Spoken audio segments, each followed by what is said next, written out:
Assalamualaikum warahmatullahi wabarakatuh. Pertemuan kali ini kita akan membahas sifat kualitatif larutan, yaitu tentang penurunan tekanan uap. Tujuan pembelajaran ini agar kalian dapat satu, menjelaskan pengaruh zat terlarut yang sukar menguap terhadap tekanan uap larut. Dua, menjelaskan pengertian tekanan uap dan mengaplikasikan rumus perubahan tekanan uap dalam hitungan.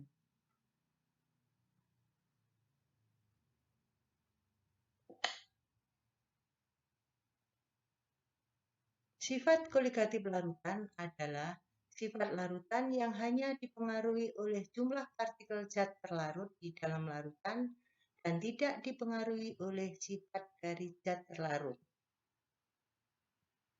Sifat koligatif larutan meliputi 1. Penurunan tekanan uap diberi simbol delta P. 2. Kenaikan titik didih diberi simbol delta TP. 3. Penurunan titik beku diberi simbol delta TF. 4. Tekanan osmosis diberi simbol P. Sifat koligatif larutan dikelompokkan menjadi dua, yaitu sifat koligatif larutan non-elektrolit dan sifat koligatif larutan elektrolit. Berikut akan kita bahas yang pertama, yaitu penurunan tekanan uap. Untuk memahami penurunan tekanan uap, maka kita gunakan prinsip bahwa setiap zat air dapat mengalami penguapan. Pada saat terjadi penguapan, pada permukaan zat cair timbul tekanan uap. Makin mudah suatu zat cair menguap, makin tinggi tekanan uap zat cair. Bagaimana tekanan uap zat cair itu bila kita larutkan zat yang sukar menguap? Perhatikan peristiwa berikut, kemudian nanti jawablah pertanyaan ini. Manakah jumlah molekul air yang lebih banyak menguap pada air murni atau pada larutan gula? Simak peristiwa ini.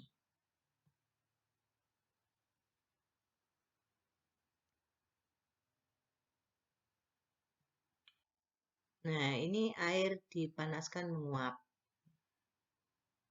Nah, ini larutan gula yang menguap.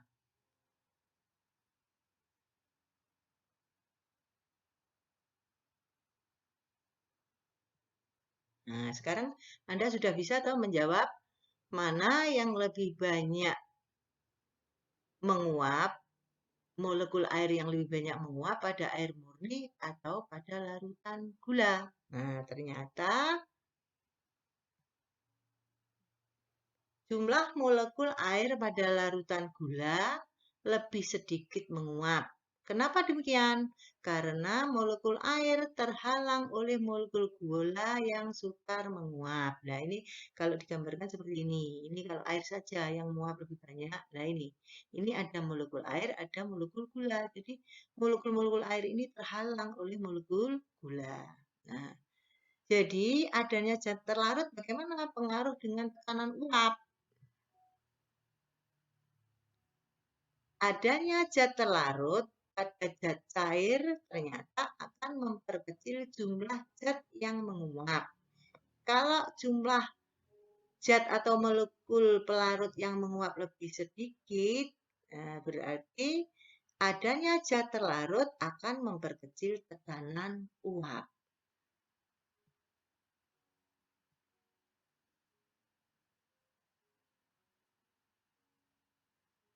Menurut Francois Mérirolle, telah mempelajari hubungan antara tekanan uap dan konsentrasi zat terlarut dan mendapatkan suatu kesimpulan bahwa besarnya tekanan uap larutan sebanding dengan fraksi mol pelarut dan tekanan uap dari pelarut murninya.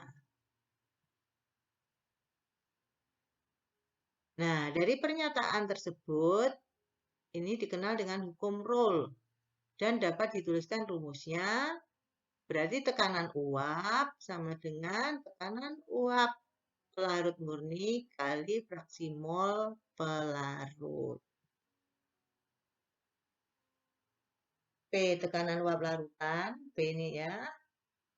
P0 tekanan uap pelarut murni, XT fraksi mol zat larut, XP fraksi mol zat larut. Nah, sekarang penurunan tekanan uap atau delta P ini rumusnya P0 min P. Tekanan uap larut murni dikurangi tekanan uap larutan. Karena P sama dengan P0 min XP, maka delta P sama dengan P0 min P0 kali XP. Ini secara matematis, kalau P0-nya dikeluarkan, delta P sama dengan P0 kali 1 min XP.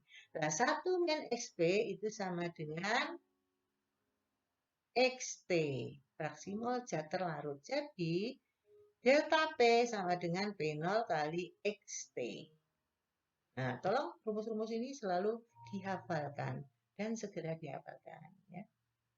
Nah, sekarang ini ada beberapa contoh soal. Mari kita bahas, meskipun tidak semuanya. Nanti yang lainnya tolong dikerjakan.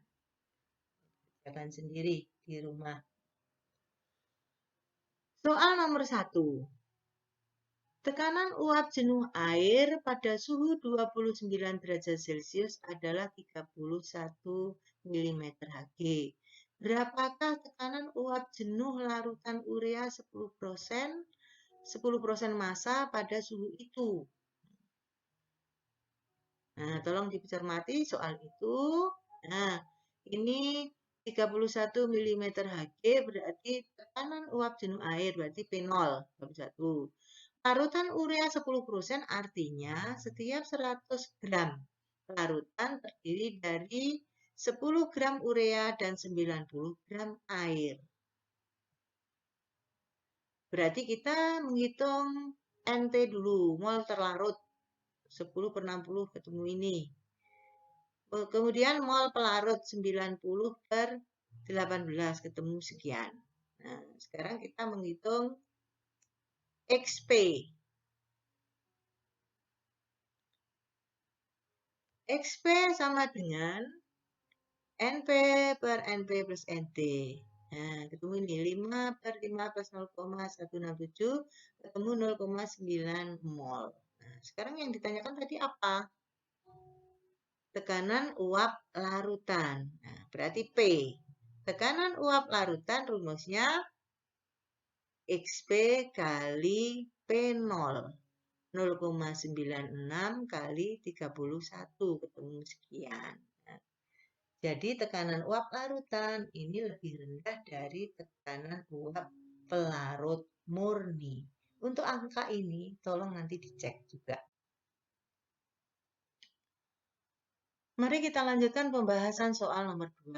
Suatu zat non-elektrolit Mr60 sebanyak 20 gram dilarutkan dalam 90 gram air Mr18 pada suhu 27 derajat Celcius.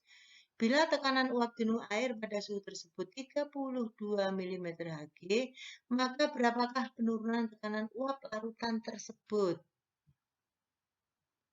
Nah, ini yang perlu kita ketahui dulu yaitu tekanan uap jenuh air, berarti P0 32. Kemudian menghitung mol terlarut 20 per 60, ketemu 0,33 mol. Kemudian mol pelarut 90 per 18, ketemu 5 mol. Kemudian menghitung XT. XT sama dengan NT per NT plus NP sama dengan 0,33 per 5 plus 0,33 ketemu sekian. Jadi penurunan tekanan uap larutan delta P sama dengan XT kali P0. XC-nya ketemu sekian, tapi ini tolong dicek nanti hasilnya. Nah, 0,0619 kali 32 ketemu 1,98 mm Hg. Ini juga dicek hasilnya. Kita lanjutkan pembahasan soal nomor 4.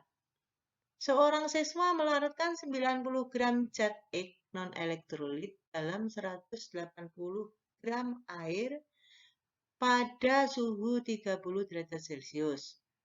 Pada suhu yang sama, tekanan uap larutan tersebut 40 mm Hg dan tekanan uap jenuh air 42 mm Hg. Berapakah massa molekul relatif atau MR zat X tersebut? Nah, ini hubungannya tetap dengan tekanan uap. Sekarang kita hitung dulu delta P. Ini delta P, maaf ini nolnya hilang ya. Delta P sama dengan P0 min P. Sama dengan 42 min 40 ketemu 2 mm Hg. Massa zat X sama dengan 90 gram.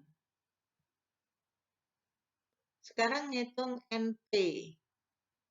NP sama dengan 180 per 18, ketemu 10 mol. Kemudian ngitung delta P. Delta P sama dengan XT kali P0. Delta P tadi 2. XT-nya yang masih akan dicari. Kali 42. Maka XT ketemu 2 per 42 ketemu 0,048. Nah, terus kita hitung XT itu sama dengan NT per NT plus NP. Nah, ini dimasukkan XT-nya tadi 0,048. Nah, ini ketemu ini. Ya. Nah, ini secara matematis. Ini ke sini, perkalian silang 0,048 NT. Terus ini ketemu 0,48 sama dengan NT. Sama dengan 0,48 sama dengan 0,952 NT. Jadi NT ketemu 0,5 mol. Jadi kalau menghitung MR sama dengan massa per mol. 90 per 0,5 ketemu 180. Demikian soal-soal mengenai penurunan tekanan uap. Untuk soal-soal lain tolong dikerjakan. Kalau kurang paham silakan hubungi saya. Saya akhiri sekian dulu. Wassalamualaikum warahmatullahi wabarakatuh.